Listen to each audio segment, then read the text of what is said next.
So I realize that this lecture has been named somewhat incorrectly, even though it is named a hands-on lecture, right? Sorry, hands-on exercises. That was before we had converged on the idea that the conference or the workshop has a series of hands-on sessions. So this will actually just be a vanilla lecture, but it will be tied closely to the hands-on sessions that you have been doing, hopefully, and you'll get a bit more about what is inside that. Okay. So let me just write down some equations that I've written down before to sort of prime you about what we talked about.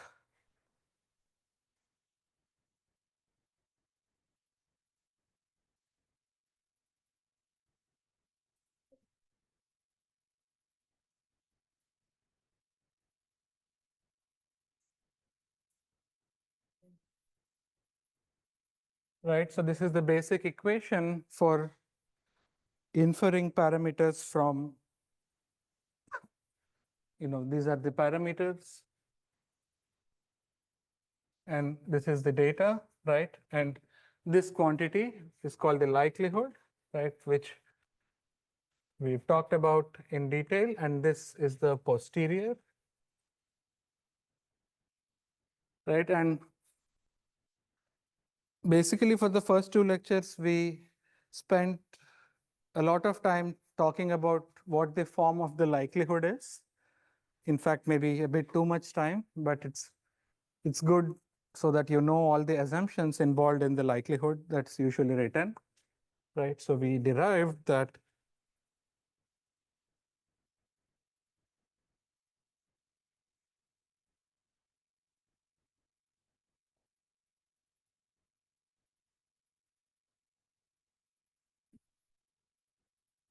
under the Gaussian approximation, the likelihood has this form where this bracket form should be familiar to you from quantum mechanics, right? So this is the inner product between two abstract vectors, and we derived the form of this inner product, which in time domain has has some complicated off diagonal operator in between, and in frequency domain we saw that this can be under the set of assumptions that I mentioned, right, about translationally invariant noise, right, and the fact that that there are not, and many assumptions which might not hold in detail about how the rate at which you sampled and the features in the past spectral density, modulo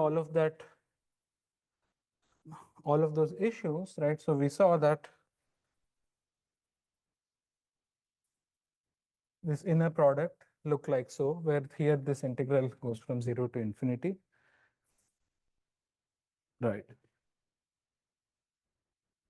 Okay, so while the likelihood is, or the log likelihood is a fundamental object, right, we are not interested, it's not the thing that we are actually interested in, right? We are interested in theta, right? And the likelihood is only some useful in as much as it enables us to get there, right? So our aim is to really what I said is that we want to evaluate some integrals of this sort.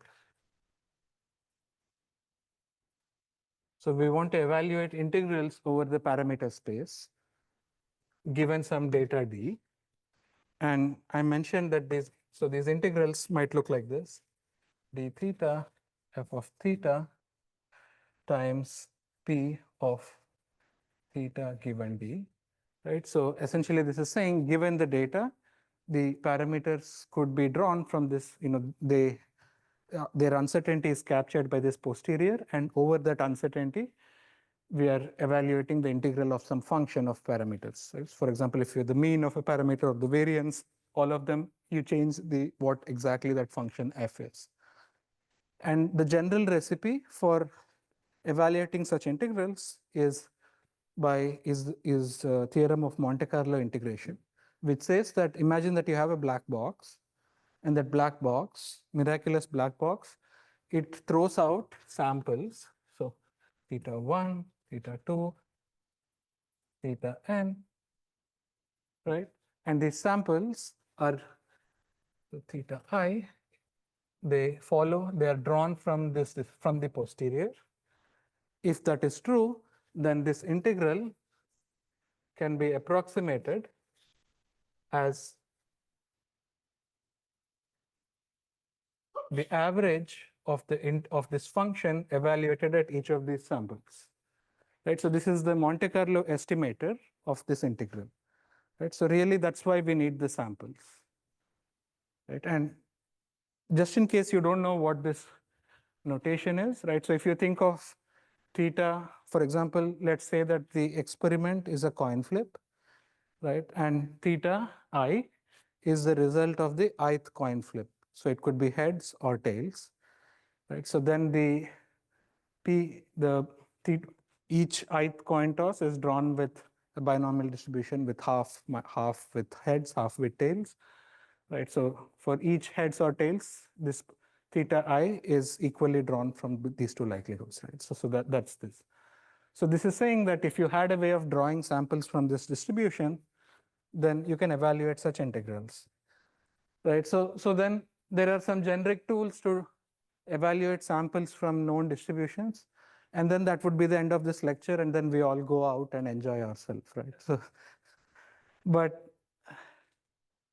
of course, the devil is in the details, right?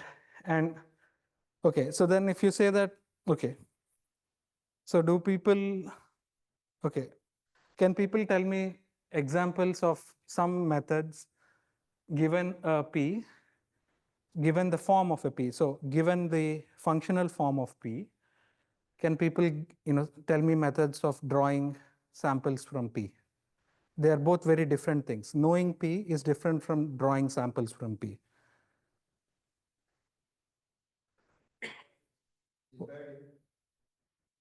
Okay, you are not allowed to answer.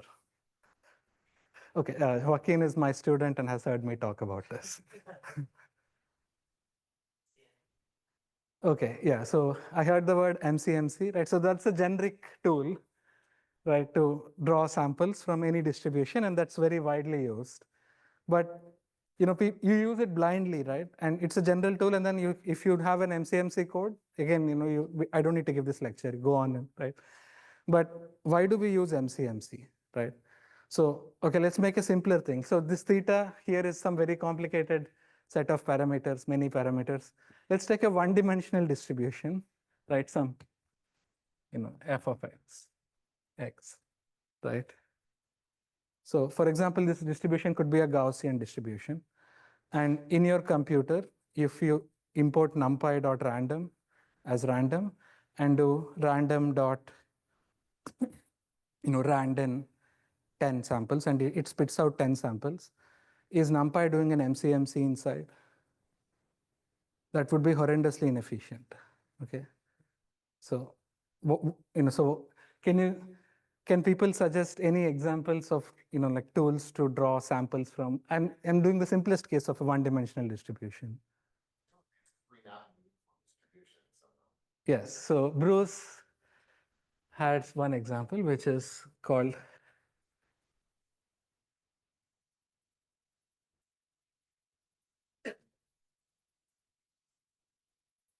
right. So this is the simplest technique possible, in the sense that it always works, which is if you're given a 1D distribution, and imagine that you have an oracle that knows how to draw samples from the uniform distribution, then if you know a way of mapping between the uniform distribution and this distribution, then essentially you can figure out such that you draw samples from the uniform distribution and apply a function to them. And then the Jacobian of that function is such that the thing that you have applied takes them to samples from the Gaussian distribution, right? And it turns out that function that you have to apply is the inverse of the CDF, the cumulative distribution function of this distribution, right? So if this is f, right, so you define C of x is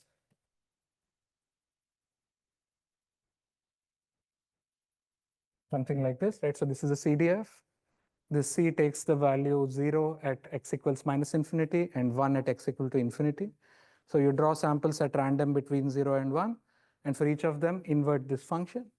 And then those will be samples drawn from the Gaussian distribution. So this is a more so basically this is saying that if you have, like x related, so you have y equals f of x. Okay, f is not a good thing. Let's say y is a of x. So dy is dA dx dx, right? So all that thing follows from this, right? All this Jacobian is the PDF there. Okay, so an inverse transform sampling is one thing. Yeah, so the cumulative distribution function of the Gaussian is the error function.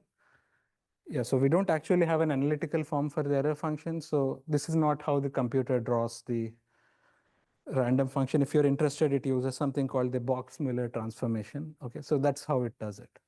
Okay, so that is one thing. Can people give other examples of, can you think of other, so assume that you know whatever you need to know about f, right? And can you give me another example of a method to draw samples from f? Yeah.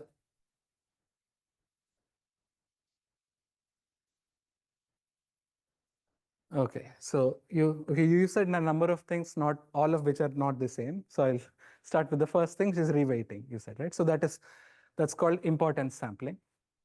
Okay.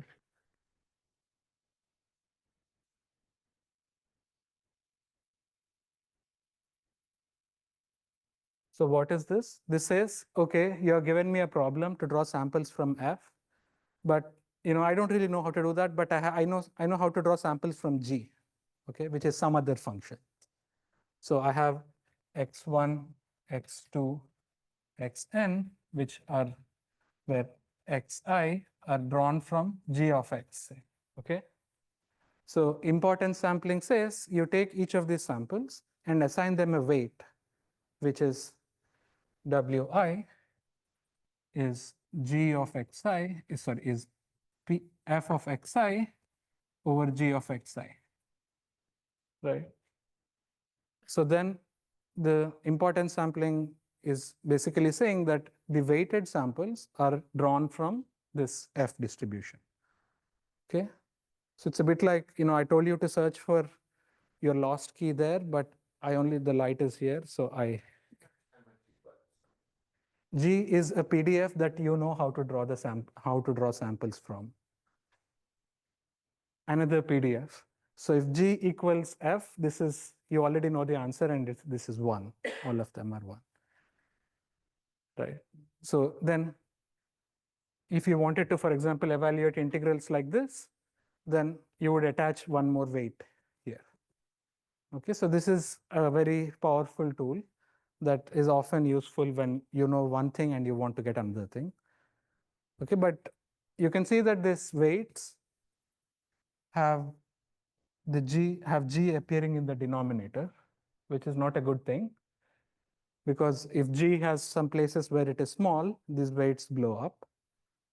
So in particular, if F has a tail and G has a tail, and G's tail falls off faster than F's, then in the tails of the distribution, the weights blow up. Okay, so then even though formally in a mathematician's sense, these integrals converge, what will happen is that the estimator's variance will diverge. Okay, so because remember, right, all you ever need these samples for are to compute integrals. So all you want is good estimators of these integrals. So if these weights have, in some region of parameter space, these weights, go to huge numbers. In other places there, so then the estimators will always be unbiased, but it will have very bad performance in practice. So are you just saying that when you estimate that integral, you should include a W, a weight inside the sum, to give Okay. additional weight to the points that you draw for as well? Okay, I wanted to do that, but now you're forcing me to confront the consequences of my bad decision to use the F here also. Okay, I will. I apologize to students. Let's call this P. Okay. Now I can write this formula. Okay. So now let's say I want to evaluate an integral I, which is of the form dx f of x, let's say a of x. And I said that, so now I have a way of drawing samples from G, or did I say F? I should say P, sorry. So then I would say integral dx P of x over G of x, G of x, A of x, right? And then I use this theorem with, because there is G and there is a dx, then I can say this is summation 1 over n, A of xi, P of xi over G of xi, where xi are drawn from G of x. Right, so this is what I mean by saying that these are weights. Yes. Okay, so this is an extremely powerful tool, but with this pitfall that it is sitting in the denominator. Okay. Any other ideas? I think you already mentioned it, but okay, I maybe someone didn't pick up on it. Okay. Yeah. So that's another method. Rejection sampling. Okay. You can phrase this in a very complicated way, but the simplest way is that, imagine that the graph of this probability distribution function is some graph, right? And imagine that you had a rectangle like this, and you threw darts inside this rectangle with uniform probability of landing anywhere, right? And for every dart, right, you accept or reject it if it is above or below this curve, or vice versa, sorry. If it is below or above, then all of these guys will be washed away and you'll be left with these things. And their x coordinates will be distributed according to P of x, right? So this is, so as the name suggests, you're rejecting a fraction of the samples. Right? So this is actually, the first example of this is a funny thing called Count Buffon's needle, which was like a Monte Carlo way of estimating pi. Especially like, yeah, if you have a floor with strips of wood and you drop, okay, I don't know if I should break this. If you drop a needle randomly and you count how many times it lands inside a strip versus on the boundary of the strip, and you do it enough times, you can estimate pi because the angle is uniformly distributed and there are some trigonometric factors. Okay, you can work it out. Okay, so this is some, if you imagine that you're not Ramanujan and you don't know how to compute pi, you don't have infinite series, then, but you're dumb, you can drop needles. You can drop enough needles and estimate pi. It converges very slowly, but you have a lot of time on your hands. Okay. So yeah, so these are all sort of clever techniques, and there is no theorem that these are the only techniques. You can come up with other techniques, right? And but these have the property that they are actually quite, if you sort of carefully choose your G or you carefully draw your box, right? You can often get very good efficiency in the sense that you reject very few of them, or the weights are, like not so bad. They're more or less close to one, right? So all of these are like, and they're much easier to understand what's happening. It's mathematically correct, right?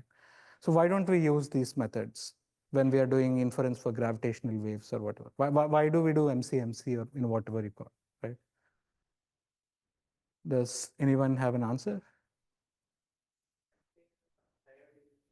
Yeah. So yeah. So what you have pointed out, oh, this is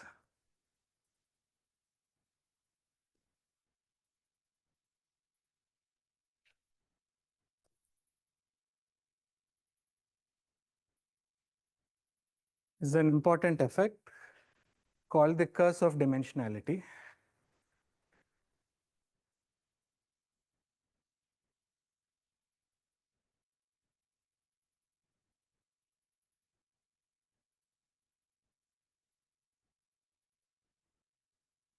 So the fundamental point of this curse, the fundamental point is, so in all interesting cases, unlike the 1D case that I drew, right, we are forced to infer several parameters from the data and not just a singular parameter. In this case, the probability distribution is a distribution in some high dimensional parameter space. In that case, so in high D space, it has the feature that most of the volume is at the skin of the space, is at the boundary. Right? So if you throw a random point in a sphere, chances are it will be close to the surface. Why is that? Because in order to be inside, well inside, all the coordinates must be small. And you only need one of the coordinates to be large to be outside. And you have so many dimensions, the chance that at least one is large becomes large enough. But you can also do this by evaluating integrals over the sphere, but this is sort of the heuristic reason. Right? So the curse of dimensionality means that methods such as importance sampling, they have very poor performance. Like if you throw random points inside, let's say that the parameter space is n-dimensional, right? So you have some, okay, I'm not even going to try to draw an ND cube. Maybe I'll draw a 3D cube. That's all I can draw, right? And then you draw points randomly inside the cube. And let's say that your actual posterior is some concentrated blob. The chance that you hit the blob are very small and become smaller and smaller once the parameter space becomes larger and larger. And then all your weights will be 0, and they'll be, or well, F is very concentrated. So all your weights will be 0 and the very few weights will be very large. So none of your things will work. That's right. So in such cases, right? So in high dimension, so when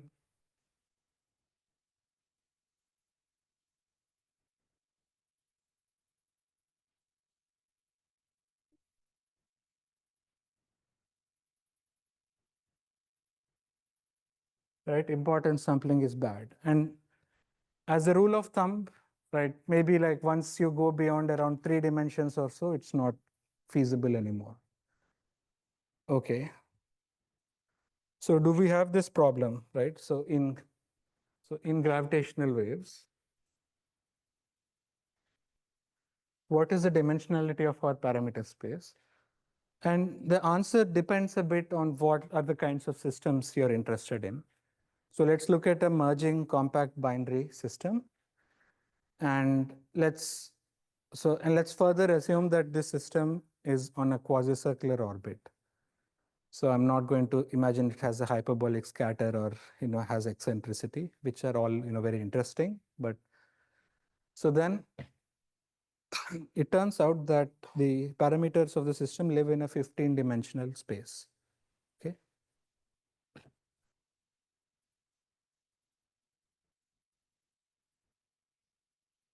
So we can break this 15 parameters into intrinsic parameters and extrinsic parameters. So the intrinsic parameters are parameters of the system that do not care about where you are located relative to it. So here there are two masses. Let's say you have, so two masses. And then let's say each of them has some spin. And the spin is a vector. So there are 3 numbers for each mass, right? So S1 bar, S2 bar, right? So this is 1, 1, 3, 3. So this is 8. Okay. And then there are extrinsic parameters that determine where it is located relative to you. And so the first one is time. So let's say let's call it time of coalescence. This is determining when it happened. And then where it happened, there is a distance, there is an RA. So there is alpha and delta, symbols I'm using to represent angles on the sky. Right, so this is distance. Astronomers call this a right ascension and declination. So these are where. Right, and finally, there are some geometric parameters that describe the orientation of the system. Right, so let's call this inclination. Let's call this psi, and let's call this phi. So these are, you can think of these as Euler angles. Right. So these angles are representing some orientation of the system. Right. So this is 7. Okay. So we have 15 dimensions. So we are well inside the curse of dimensionality regime. So brute force, sampling uniformly from a 15-dimensional cube is not going to do the job for us. And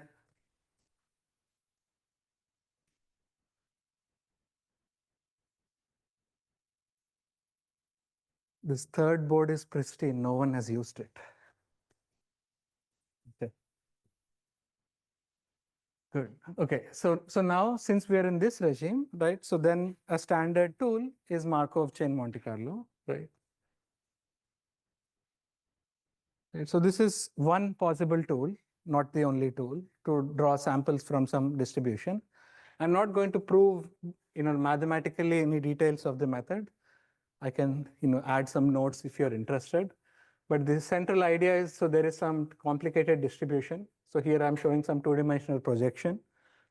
And the way this method works is that you instantiate,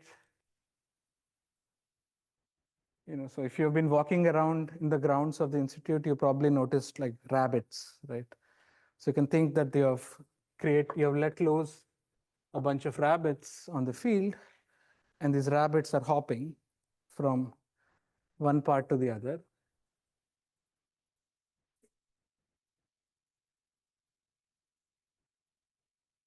Right? And the bunny hops satisfy a particular principle. So let's say that the bunny has, so let's say that the distribution you want to sample from, so let's call this, so this is the theta space.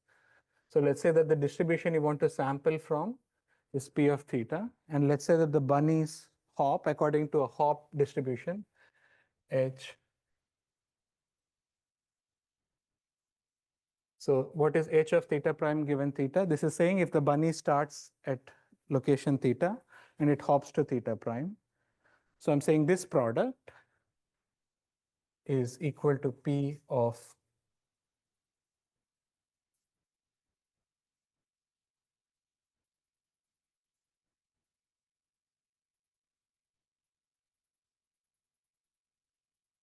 right.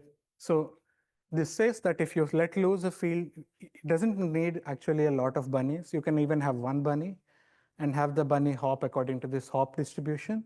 And if the hop distribution satisfies this condition, this is called the condition of detail balance.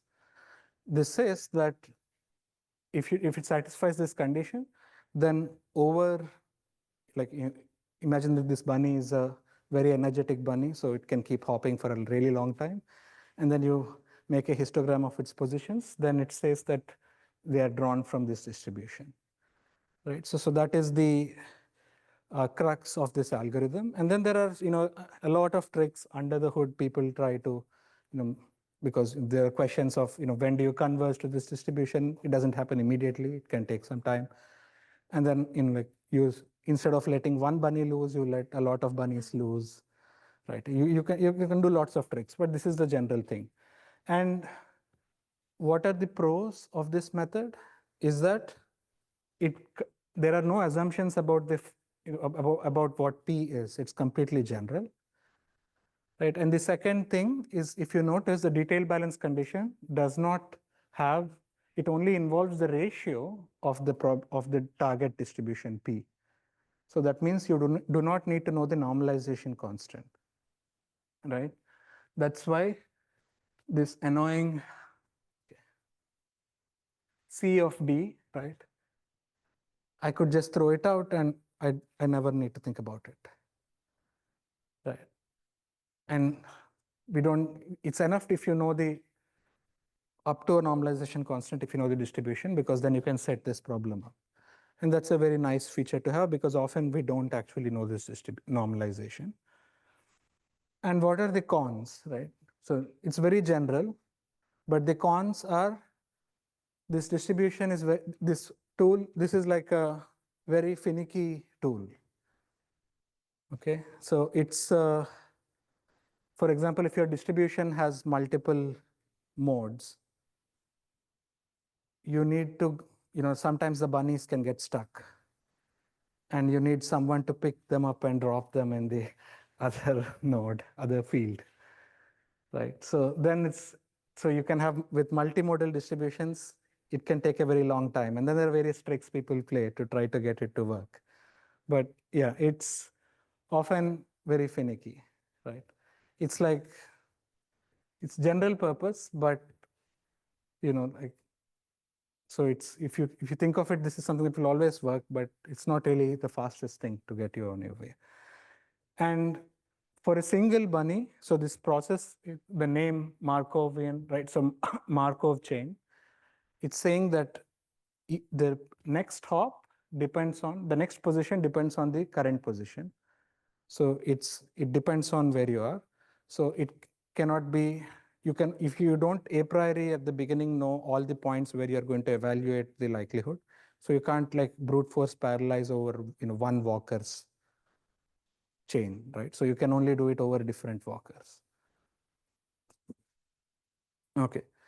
So then what are different ways of speeding this up? So one way is to have several chains, right? But then this initial transient period can be very long. And the second thing, the second tool, so but still you can try that, and people parallelize that, you just use more computers. And the second example, which sometimes might be useful, is if you know not just the probability, but if you also know the gradient of the probability density. So imagine that you analytically know this, then you can exploit that information to guide the next jump a bit better. So that is called Hamiltonian Monte Carlo, which is a variant of Markov chain. So there you are using the gradient information to guide your jump. So that does a bit better.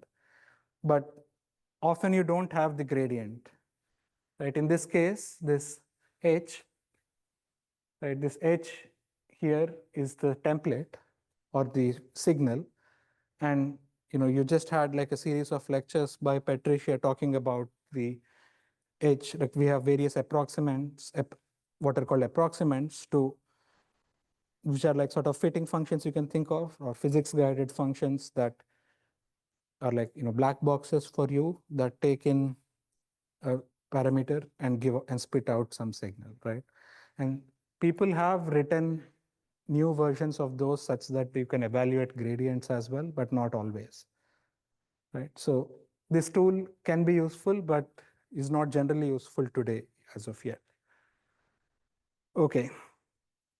So do we need to speed it up first, right? So let's just make a small toy estimate of how much time an inference should take. So let's take a binary neutron star, right? So something like 170817, the neutron star merger event. And it spent around 2 minutes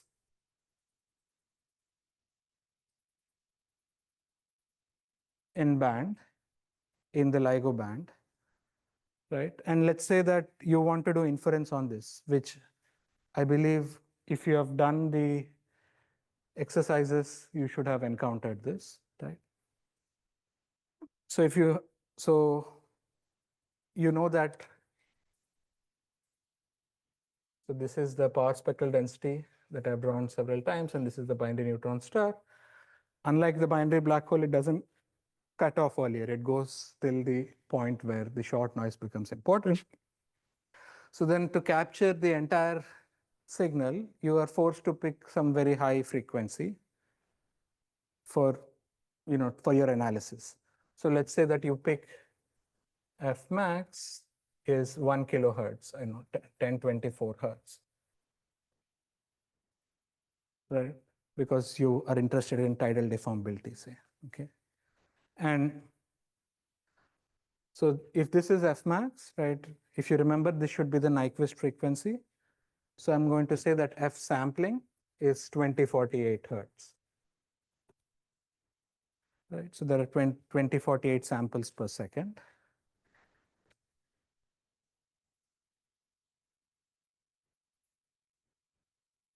So let's say, and the signal is 2 minutes in band. So let's say that you analyze 256 seconds, which should be enough to give you spares from time around, right? So the total number of samples, so this is 2 to the 8, and this is 2 to the 11. So there are 2 to the 19 samples, right, in the data, which is around 5 times 10 to the 5. Okay. And what are you going to do with this data, right? You're going to, for these bunny hops, you will need to evaluate the P, okay, at the new point every time and at the current point. So this P will involve this posterior involves the likelihood there. So that's where you touch the data, right? So you have to figure out what is the cost of evaluating the likelihood. And the likelihood involves these inner products. So this is going to be the real thing that comes in. So now this inner product, so it has around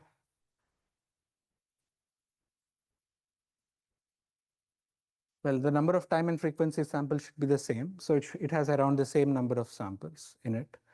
And FFT is n log n. Okay, so let's say that because you're going to use the FFT to do that at all times. So then the n flops for likelihood is order 10 to the 6. Okay. And this assumes that literally there are just flops, like the waveform is God given. And now if your waveform approximant takes some time to generate, you have to sort of multiply each of that by this. You have to add it to each of them, and then you'll multiply by some constant. Okay, which could potentially be large. Okay. So this is for one evaluation of the likelihood. And let's say that you want 10 to the 5 samples. So typically, the efficiency is not great for these methods.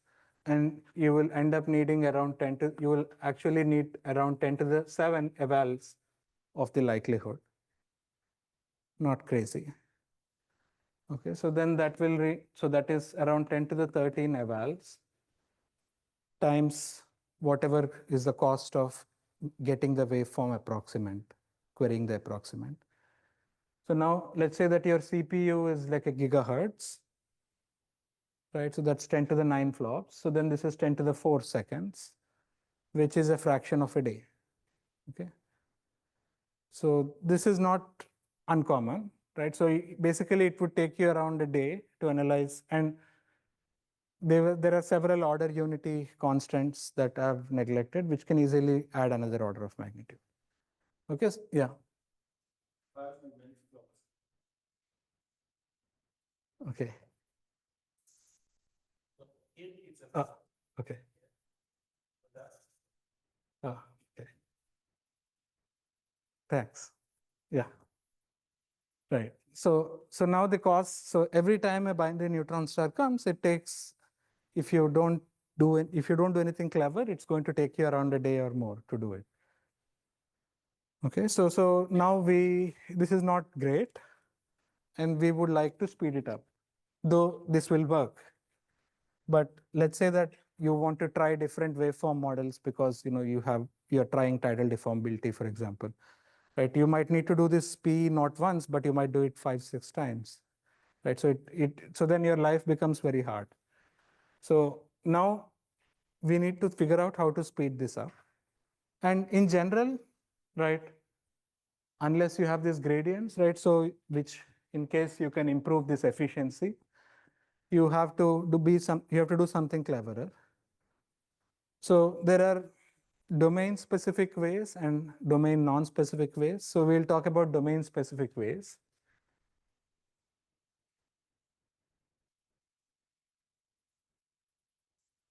What does domain specific mean?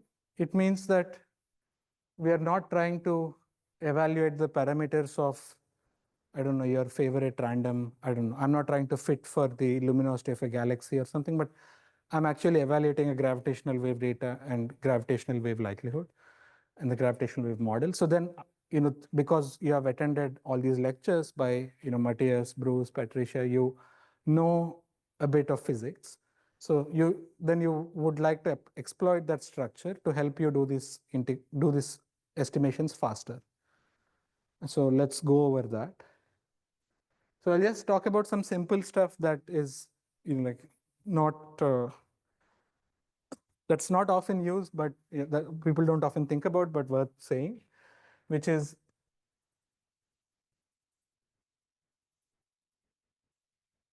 where you initialize your,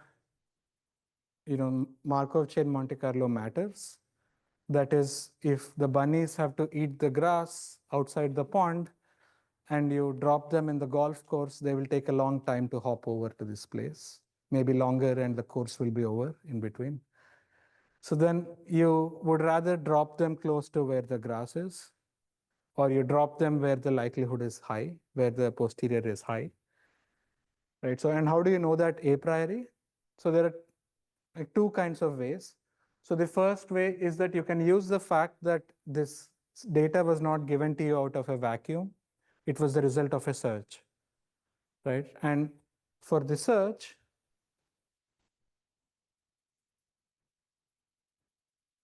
so in Barak's lecture, he talked about the idea of a template bank, right? So there is some theta and we have graded.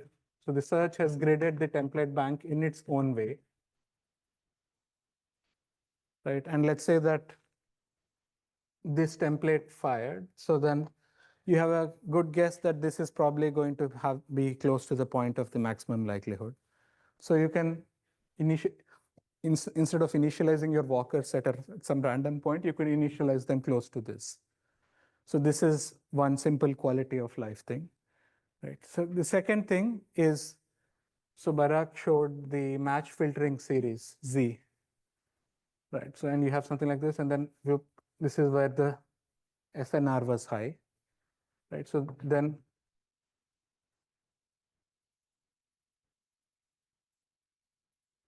right? So this is where the SNR was maximized. So probably the signal is close to here.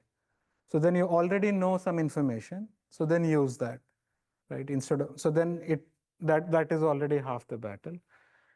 Okay, but then let's say that you didn't do a search, which is like the second exercise that Javier set for you yesterday, where in fact you randomly generated if you did that exercise, you would have randomly generated a signal using a random seed. So even you didn't know where it was at the beginning. So then in that case, you can sort of try to guesstimate sort of like where the signal is by taking the raw data, right? And you do a spectrogram, right? So this is frequency and time, and you get some chirp like this.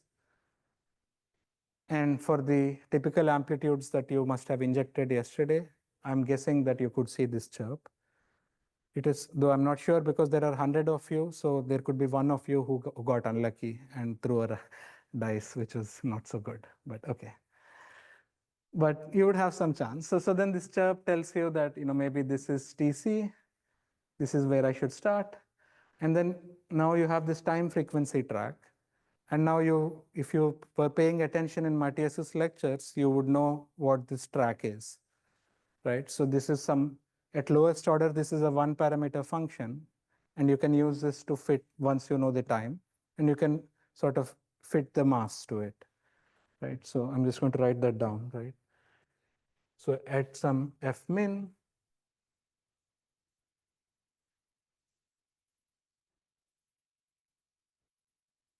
so this looks like M chirp to the minus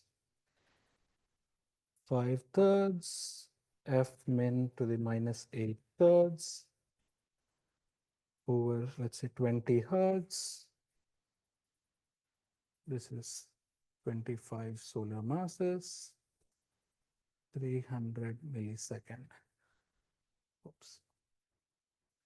So let's say that you see where it crossed, 20 hertz, and look at this time, and just eyeball this formula, and you can figure out some rough chirp mass. Okay, so you will get some MC star, right? So this is just some good practice, such that you can, right? So the best way to solve a problem is to know the answer ahead of time, right? So and this is like cheating a bit.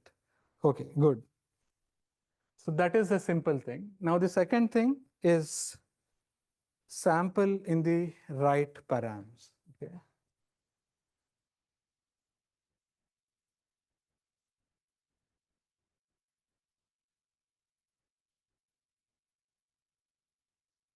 What do I mean by that? So if you take the posteriors for a typical gravitational wave event, for example, like 170817, the one we were talking about, and look at it in the space of, for example, M1, M2, right? You would get a posterior that kind of looks like this. Okay. So this is a very, very long curved banana. So now if you're a bunny here and you're hopping in a random direction, the chance that you fall on the banana is very low. So then these samplers will have very bad acceptance fractions. And this, instead of 10 to the 5 mapping to 10 to the 7, you might get 10 to the 8 or 10 to the 9. And then instead of 1 day, it will take 10 days, and then your PhD will be delayed, right? So then don't sample in the space of M1 and M2, right? So, and what is this curve? Right, so this curve is the contour of constant chirp mass, right? Because that is the best determined parameter, right? So in that sense, right, you simplify your life. So what does that mean in terms of sample? Because these are the parameters, but if you can sample in terms of another set of parameters, you can always translate it back into this original parameters by applying a Jacobian, right?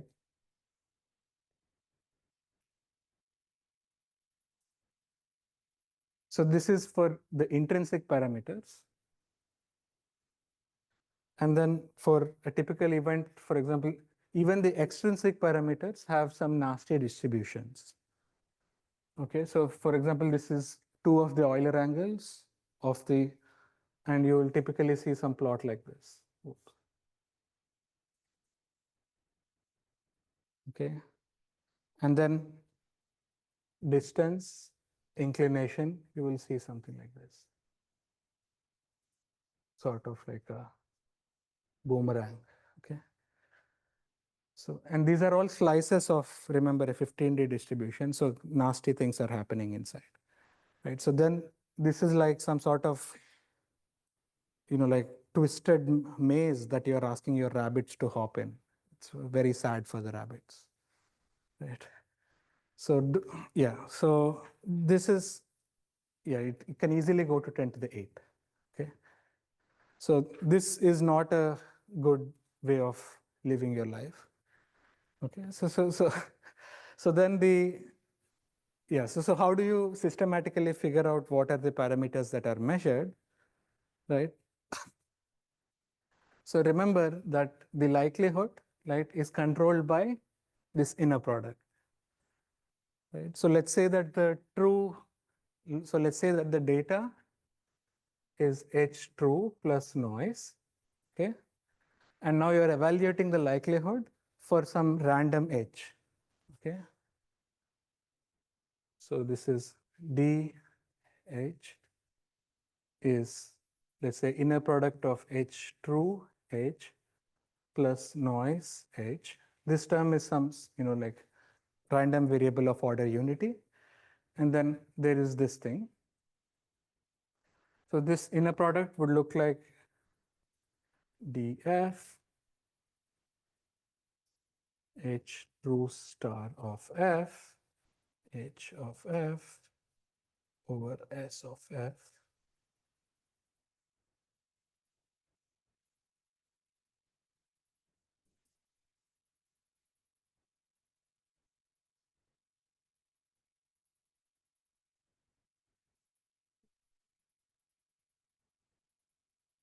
Okay, yeah.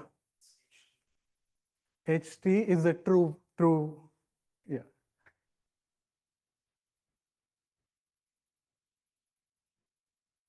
Okay. So now let's call HT. So let's say HT is A true of F, e to the I phi true of F, and likewise for H of F. So then, oh, there's a real part. Sorry. So this thing is real part integral df, A true of F, A of F over S of F, e power I phi minus phi true of F, right? Okay, so now let's try to figure out, so this A, what does A of F look like? This you have seen several times in this workshop, both in Matthias and Patricia's lectures, right? So this kind of looks like this. Okay, so F to the minus 7/6. It's very smooth, no wiggles, mostly featureless, boring thing, right? So if you move this up and down, that only changes this by some fraction. It's not catastrophic. But phi, right? What is phi? So for phi of f, right, you saw in the morning's lecture, or you saw in Patricia's lecture, right? So there was an expression for this phase, which was called the Taylor F2 expression, which is some very long expression. So there is some constant plus linear minus 3 over 128 eta v to the fifth 1 plus order v square, some coefficient C1 Pn plus C 1.5 Pn, order v cube, plus so on, right? So you saw this expression. So now v here is pi m tot f to the 1/3 in units where g and c are 1. So now you can see that this term here is just related to the chirp mass, because m to the 1/3 v to the 5 is m to the 5/3 power 1/3, right? So that's the chirp mass. So the leading dependence of the phase, the term that is the largest, is controlled by the chirp mass. That is why the chirp mass is the most well-determined parameter. And then this term has the eta, which is eta is really q over 1 plus q whole square, where q is m2 over m1. Okay, so eta, so this term depends on the mass ratio. Okay, and this term depends on the mass ratio and the spins, and so on. So that means the phase is encoding all these parameters, but so is the amplitude, right? So why is the phase so crucial? Is that the phase, so this term is parametrically very large. Okay, so if I take the, like m chirp to be around 25 m sun, right? And I take, so this is a phase as a function of frequency, and I ask between f of 20 hertz and f of, I don't know, 1000 hertz or whatever, right? What is the range that phi explores, right? That you can read off from the range of this term, right? So let's say f min is 20 hertz. So then the delta phi, which is phi of 20 hertz minus phi of, like f max. Okay, I worked it out, and you can just plug the numbers in and use dimensionless constants, and you will get that this is around 10 to the 4. Okay, so that means that this phase explores 10 to the 4 radians. Okay, and now you can imagine that you get the phase wrong by even a bit of a, even like a cycle, like you'll get 0.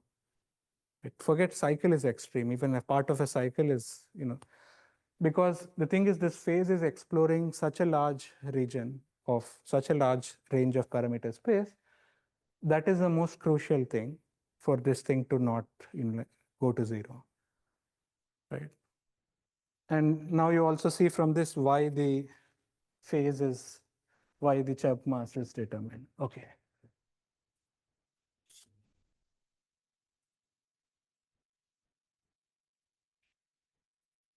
Okay.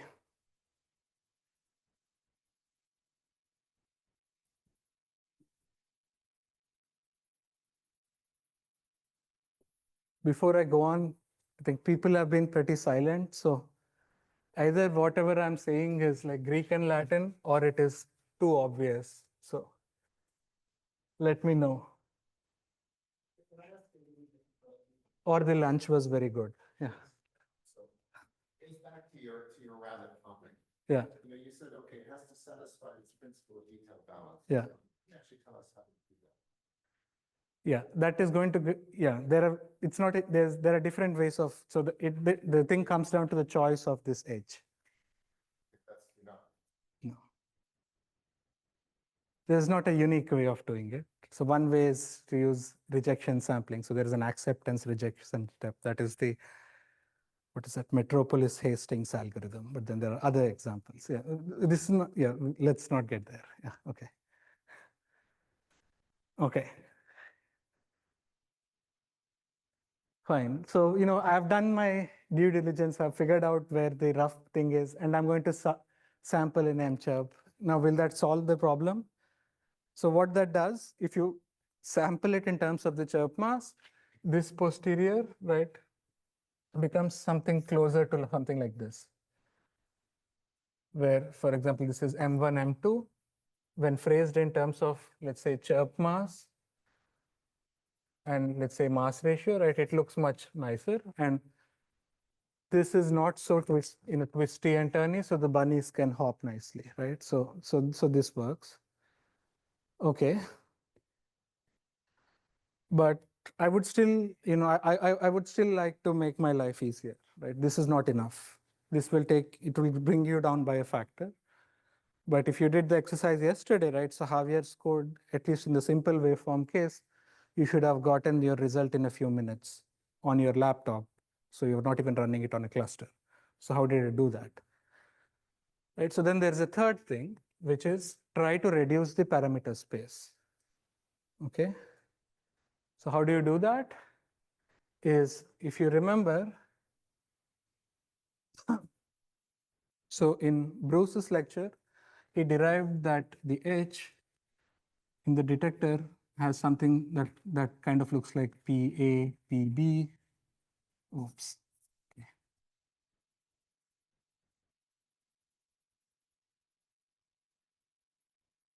This is from my memory of Bruce's lecture, so maybe I'm wrong. But so then there is a H times EAB, something like this.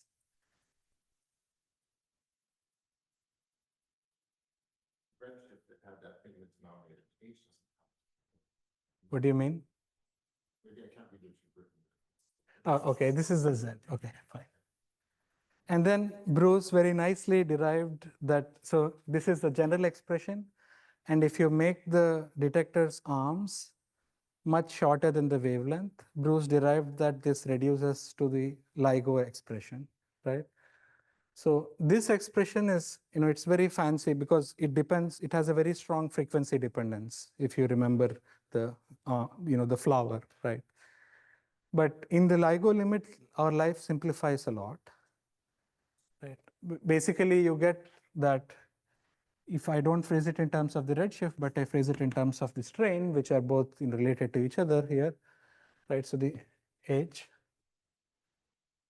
it ends up being something like, looks like F plus times H plus F cross times H cross, where, so let's say I think of this as H of theta. So then this H plus and cross are only a function of theta intrinsic.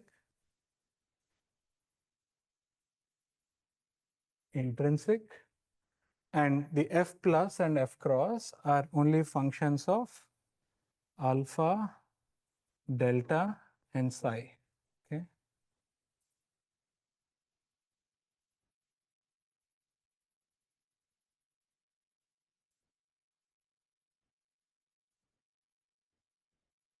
So in Bruce's case, this f plus and f cross would be strong functions of frequency. But in our case, the detector's arms are very short. So you can just take them to be frequency independent. In third generation detectors, the arms can become a bit longer, by factor of 10. And then maybe you might need like the next level of correction if you want to be ultra precise. Right? So then these would become functions of f. And the second thing that makes your life, well, in this case, so in Bruce's case, the pulsar timing array is sort of fixed. Well, not really. They are all the pulsars have proper motions, but in the example that Bruce drew, right, so they are just fixed. So your detector, while it is large compared to the wavelength, it is fixed. But the LIGO detectors are on the surface of the Earth, so they are like sort of rotating with the Earth. So their orientation is changing with time.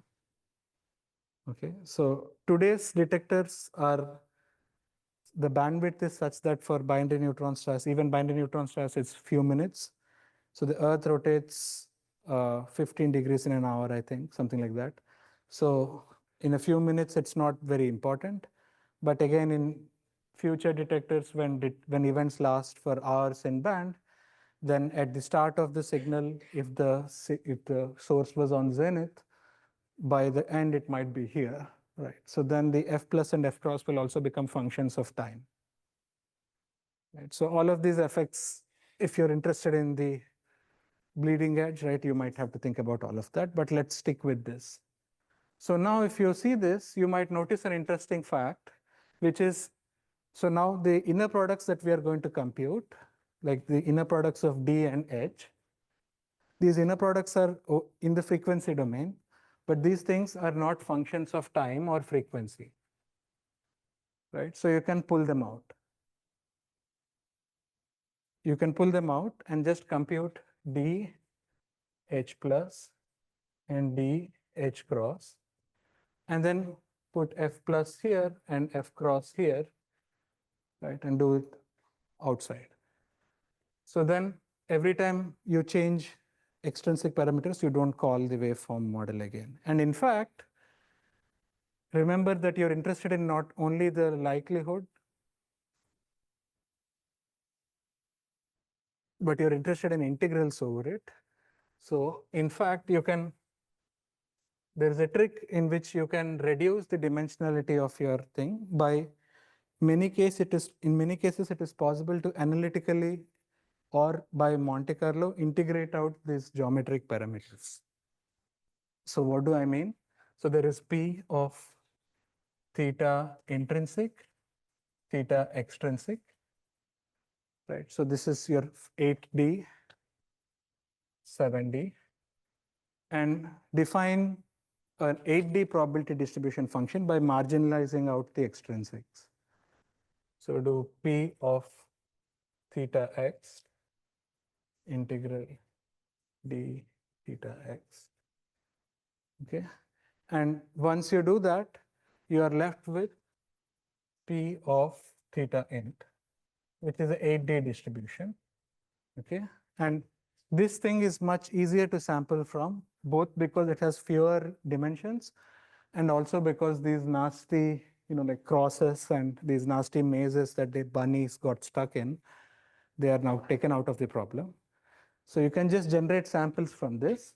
And then if you want to tack on the samples of the extrinsic parameters, you can do them post facto by drawing from the conditional distribution. I used a lot of words. So if any of this is Greek or Latin, tell me. Right? So what does drawing from the conditional distribution mean? It means, let's say that you have an oracle that gives you samples from theta int. Then you can draw samples for each sample. You can draw samples from P theta x given theta int later on. Right? And that you can evaluate using Bayes' theorem. Right? And then you can, yeah, so, and that is, so So if you look at Javier's code that he had you run yesterday, right, under the hood, it is doing that, and that's why, that's part of the reason, not the only reason, why it's, you could get the answer in a few minutes on one core of your laptop. Okay, and then the last and most sort of kind of interesting reason why Javier's code could, get the answer so quickly is something that kind of relies on the feature of this phase. Where is this? Yeah, I didn't draw the phase. So this Taylor F2 phase, right? Or so this, right? It goes through many thousands, 10 to the 4 radians. So you need to track it very carefully. But if you, for example, you take all the posterior samples from any event and draw the implied phi of f curve for those samples, they would all lie in a very narrow band around this. Because once you're away from it by a little bit, you lose the likelihood. So there is no chance of being there. So then there's a redundancy of the description, right? Basically, you're saying that it's, I'm not going to evaluate the posterior most likely for points that are, for curves that look like this. Okay, I'm going to evaluate it mostly for curves that look like this. And then you can come up with a description of what I mean by curves that look like this in a simple way, right? So to understand this, I'll use an analogy that is realized in practice in many applications, which is, so let's say that you have a television at home, and then you have a cable, right? And that cable is able to carry many channels to your home, right? And they're not fighting with each other. So how does that happen? Right. So the answer is that, so let's take a single channel, a single TV channel, I don't know, CNN or whatever, and let's say that the right, its information content is like its Fourier transform is of this form. So then what happens is that this is band limited usually. So then at the place where the cable is starting to send its information, there is a local oscillator, right, which multiplies this signal. And multiplication in time domain is convolution in Fourier domain. And this has a very high frequency. You can think of it like a delta function. And then this just takes this and shifts it to the right. Okay. Now CNN is here. Okay. And there might be Fox, or so Fox would be here. I don't know. ESPN is somewhere there. Right? So they would all be occupying different regions of the band. And then when it comes to your house, there's a device inside that multiplies each channel with the same thing again, and that shifts it back to that band, right? So this process is called heterodyning. Okay, so now the same principle can be applied to gravitational wave data analysis. And this was, in fact, realized by Neil Cornish first. He's giving your lectures next week, and rediscovered by Barak. Right? So the idea is this phase phi. It's exploring many cycles, but multiply it by some. So let's say that there is a, let's say that there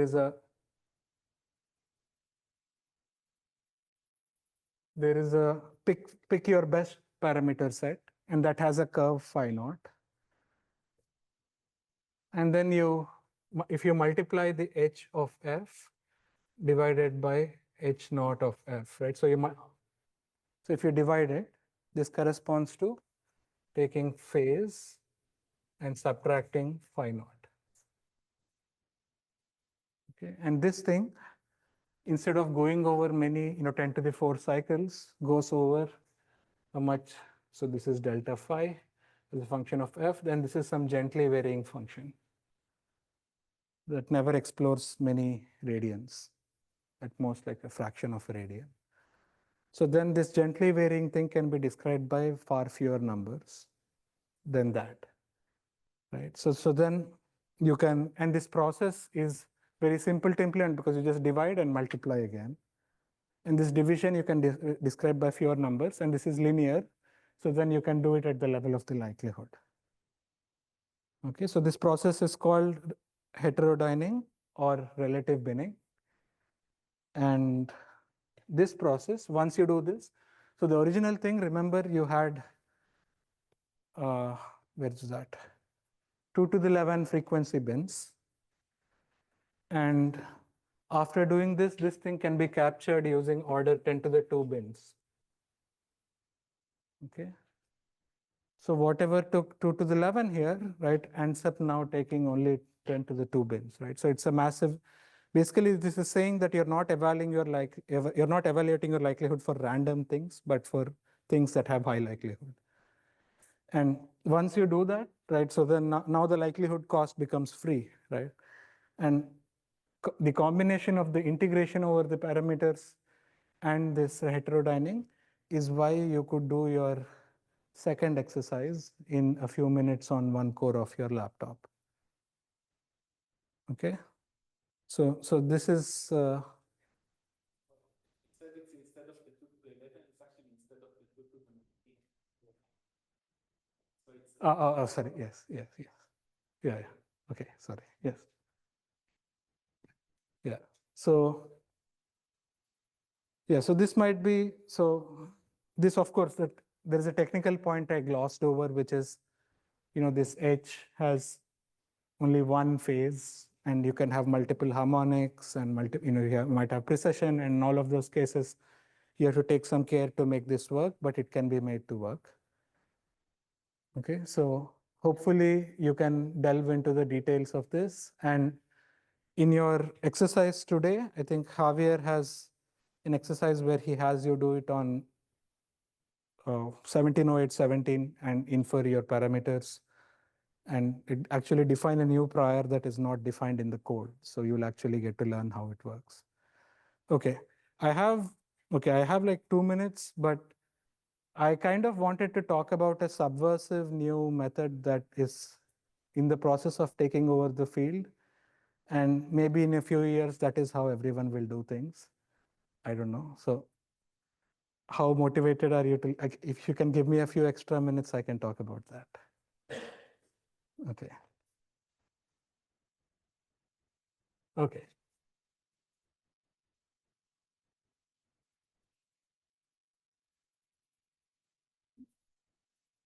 Okay, I will talk about a new method, which is called SBI, which is it really means simulation-based inference. So this is a method that only became possible because of the advancement of sort of hardware and the advancement of machine learning algorithms. So, okay, machine learning algorithms, what does that mean? It's just gobbledygook for me, right? So I'm just going to say that there are two conditions that this method requires.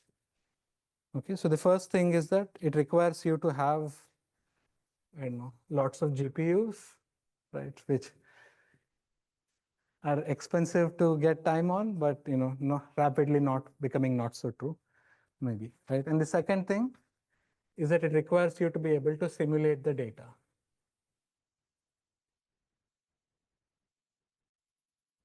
Right. So now what is remarkable about this method is I spent 2 lectures telling you about the likelihood, right? How to write down the likelihood. This method, you never write down the likelihood. Okay. So how does that work? Okay. So for our purpose, for this method, right, we can assume that the machine learning gods, or whatever thing that is, you have the ability to define some function q, which is a function of the parameters given the data, right? So this q, if the goal is to get it to p, the posterior.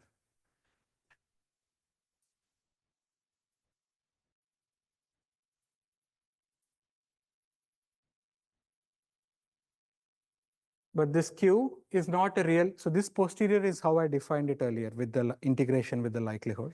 But this q is a made up function. In this made up function, you can think of it as the output of some neural network, okay? And blah, whatever, right? So it has some large number of parameters. So these parameters phi, you can think of them as the weights of the various things inside the network, which are as much of a mystery to me as to you. Right? Maybe you can tell me about it. Okay, but you can think that there is a network that you can implement this queue. So I can think of this queue as that takes the data, that takes the theta, and inside it has some phi, right? And it spits out q of theta given d. Okay, and now this phi are like tunable parameters. And the goal is to tune the parameters phi such that this q is an approximation of the posterior. Okay. Okay. So I mentioned that's our goal, but the machine learning network doesn't know anything about posteriors or data analysis. All it knows is it's extremely dumb. All it says is, you give me a loss function. So loss function is some objective function. And I can try to find a set of parameters phi that minimizes the loss function. Okay. I don't need to know. The network is very dumb. It doesn't know all of this, gravitational waves, everything, right? But it's very good at, so define a loss function, which is some function of this q.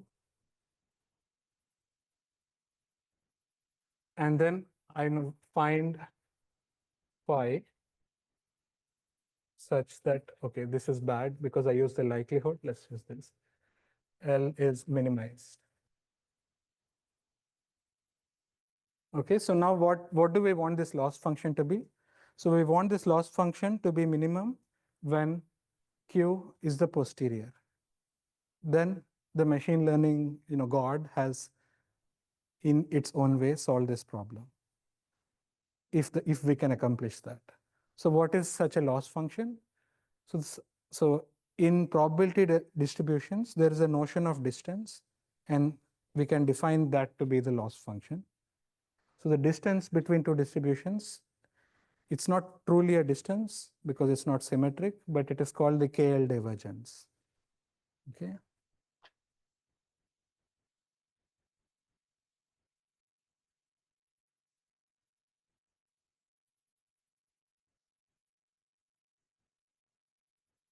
So this is integral d theta.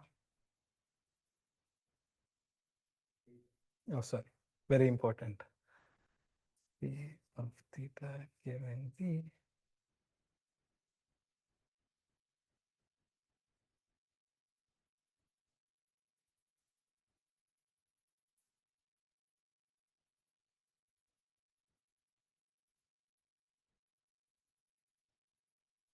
So you can, fine, okay. Okay. So thanks, okay. So this is some notion of distance. And so now so it's a scalar function of the two distributions. And this is 0 when q equals p everywhere. Okay. And I'm not going to prove it, but that's an extremum. Okay.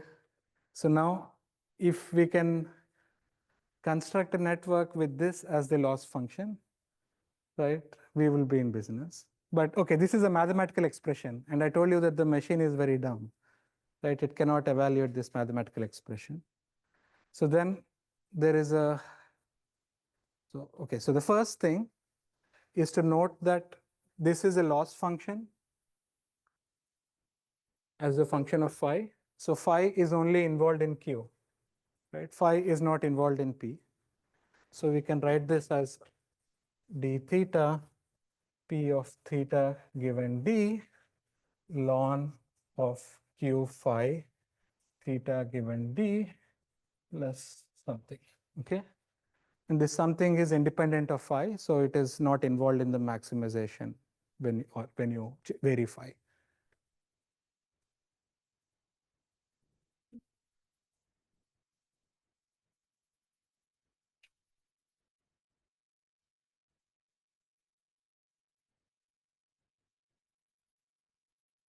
Okay, so this is the network, and but then you see that there is a d here, right? So do we train one network for each gravitational wave event? And that's not really feasible. So the way people do it is you assume that you average over all possible data that you could have. Okay, so you say that the average loss function phi over the data is d theta e of given d non q phi of theta given d times, now add one more dd times p of d. Okay. So this is all kinds of all possible data that that you might have when a gravitational wave event is involved. And now this thing,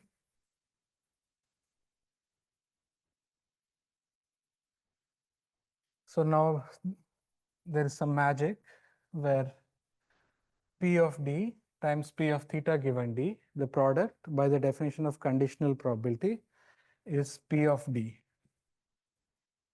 right? This is the probability. Oh, sorry. Did I mess something up?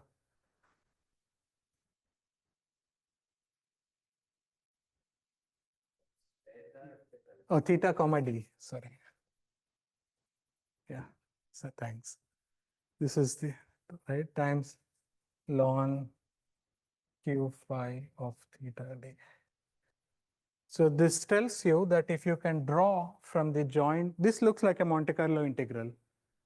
That, okay, I think I erased it somewhere, or there, right? This looks like a Monte Carlo integral, where now it is over the joint distribution of the data and the parameters. And this you can do if you have a way of drawing parameters from the likelihood. If you can first draw parameters from the prior, and then draw the data, simulate the noise and add it, right? So yeah.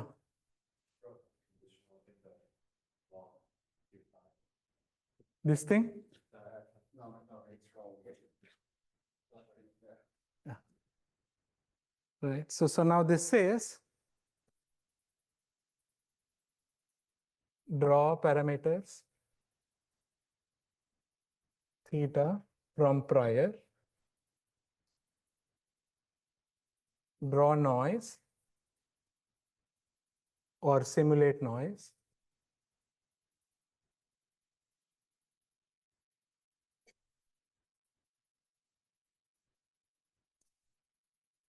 so you have, so then you, and then you get theta I and I, and you get di, right? So then you get essentially summation over I ln q phi theta I given di. Okay, so this is with a minus. Okay. So this means that this is a loss function that now you can feed to the machine. This just says you draw parameters from your prior, add random noise according to your likelihood, right? And then evaluate this function. And then you tell the machine, do your magic, find the phi that minimizes this thing in expectation, right? Basically you have a number of realizations on your computer. You compute this for each of them, add them up, and this is your loss function. And when this is minimized, then your Q phi, at least in theory, should be a good representation of your posterior, right? And Q phi is now a fake distribution that can be chosen to be a distribution that is easy to sample from. It is not, it's internally, it might be represented as whatever, in some way that is not understandable to you, but you can draw samples, you can generate samples from it. So this is the method. Even though I'm presenting it as in like some theorem, right? It is quite remarkable, right? None of this is obvious to me, definitely, that it would work, but it seems to work. So, and I think as young grad students, you should know. And maybe you can teach me a little more about what is happening inside that box. Okay. Yeah. Check physics informed neural networks. What? So have you checked about physics informed neural networks for with this complex one? Because it seems like you don't know what's there. So, okay, if you're asking under the hood, how is this neural network constructed? I cheated a bit. The people who constructed it do know some physics. So it's kind of like, you took Javier or whoever wrote your sampler and then told them to use their knowledge to compress the data in the right way. Then that helps the machine. Yes. So I presented it as some magical thing, but yeah, in reality, if you have some knowledge, it does help. And you can definitely talk to Javier about this. He knows more about it than I do. But yeah, it's just something that may be the future, so you should know. Okay. I think, yeah. How did the product of P of theta given times to the I mean, that is the most crucial magic step. This is the definition of conditional probability. P of d times P of theta given d is P of theta comma d, but this is the most non-trivial step. So this means you have to really believe the Bayesian. So this is the Bayesian interpretation, right? So okay, I'll draw a small figure, right? So there is theta and there is d. So what is the likelihood? For a given theta, it tells you what is the probability of the data, right? So there is some probability distribution. There is for a different theta 1, right? Theta 1. Now theta 2, there is this. Theta 3, there is this. So on. And now in Bayesian statistics, you assume that these thetas themselves in nature were drawn from some prior, right? So there is some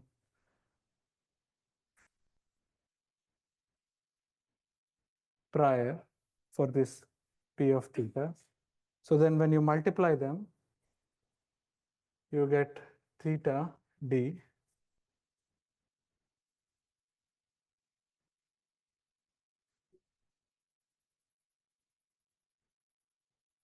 So you get some honest to goodness probability distribution. So this is really the joint distribution here. Yeah. You have to really take the Bayesian approach to like really think of it as a probability. Yeah. Yeah. In the example of the review, change the variables from N1, N2 to Chuck mass and mass ratio. Yeah. Would it have the difference if instead of you use theta, the symmetric mass ratio? Yeah. In the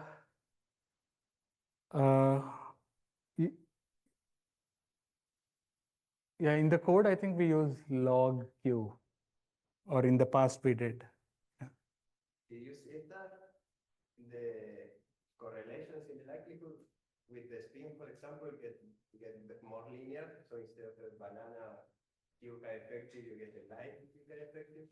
The problem with eta is that the prior for eta diverges for eta as eta goes to 1/4, which is the equal mass limit. And this is because of the Jacobi. So if your prior for Q is, or for the masses is kind of smooth at equal masses, the Jacobian to eta diverges like 1/square root of 1/4 minus eta.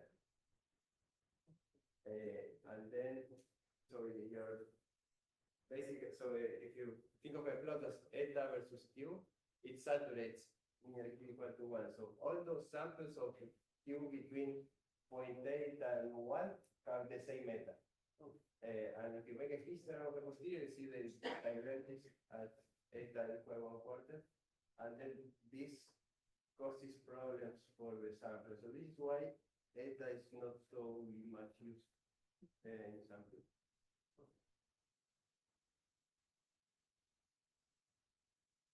Right. That concludes the lecture. Thanks.